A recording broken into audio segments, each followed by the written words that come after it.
These days, everybody seems to be filming themselves. Maybe you're one of them. I suppose I am as well, but why? Life is mentally taxing enough as it is without having to come up with ideas, record yourself, edit videos, and post them online. And yet most of us are doing it, whether it's high production, long form content, or essentially just spamming your everyday life onto Instagram. The majority of people are taking part. So maybe this is just a harmless way of putting something out there which you think could be valuable to someone. Or is there an underlying issue revolving around people's need for attention and validation? Let's find out.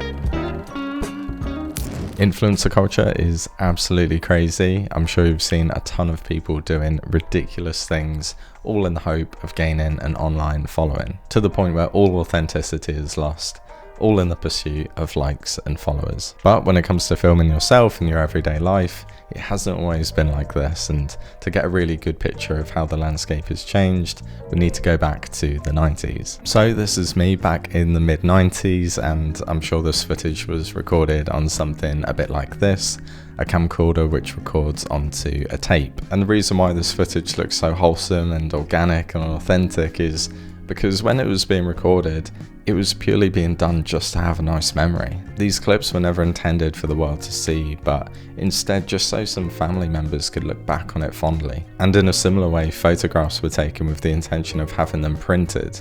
You'd either put them in an album or even frame them. Bringing it back to the modern day though, parents will probably be uploading similar footage and photographs of their kids and their family to things like Instagram and TikTok. So think about it this way, you wouldn't take a photo of yourself, or let's even say your lunch, and physically post it to hundreds or even thousands of people. And not just because it would be a complete logistical nightmare, but it'd just be a bit weird, wouldn't it? And who the hell would even care? And in the modern world, we are essentially doing exactly that, but through a digital platform. And that's just how it's changed for a regular person. So for an influencer, it's even crazier. A 2023 survey found that 57% of Gen Z would like to become an influencer. Now, it'd be really easy just to throw the assumption out there that these people are attention seeking and they're looking for online validation.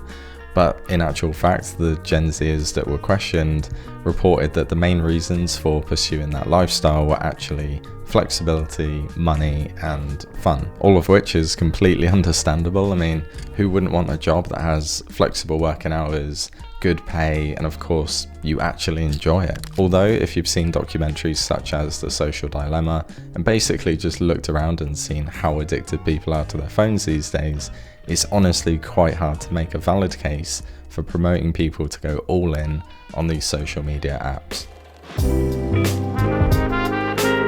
You know what, maybe it's just not even that deep. Perhaps we've forgotten that creating anything is fun. Making something that you think is cool and worth showing off has always been enjoyable. And if a friend or a stranger likes the thing that you made, then well, that's always been a good feeling. And for me personally, this kind of just hits the nail on the head. Ever since I picked up a camera, I've loved the filmmaking process. The fact it gets you out of the house, solving creative problems, learning new techniques, telling stories, it's just really cool.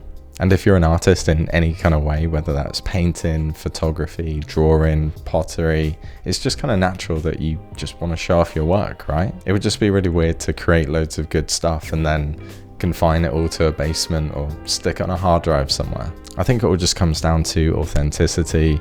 I think when you make stuff for the love of it and when you just clearly love the process, other people can definitely tell. And on the flip side, when you're creating content for others and you're chasing trends and things like that, I think other people can sense that too. Audience capture is definitely real, so I think if you did end up gaining a big online following, you'd want them to like you for being your authentic self and not just for copying an online trend.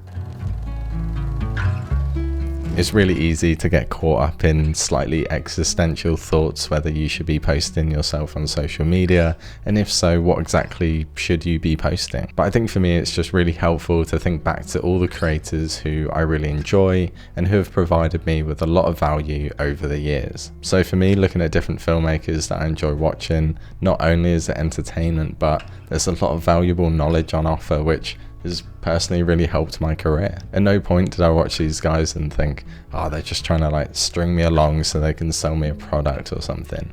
you can definitely tell when they've got good intentions. And honestly, seeing some of my favorite creators living a really cool life and getting to live out their dreams is just awesome. At the end of the day, some of these people have provided a ton of value completely free over the years, and it is just completely up to you whether you want to support them financially. I think that's the main thing. As long as it's fun and you're enjoying it, you're providing some kind of value.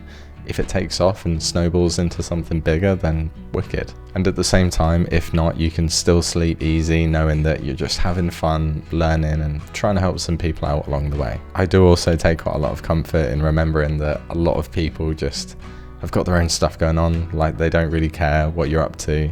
They're all in their own little bubble and they've got their own worries. So yeah, that kind of just releases the tension and you can just go out and create stuff. So yeah, it's a really weird world these days, but just don't overthink it. Thank you for watching and I'll see you next time. Cheers.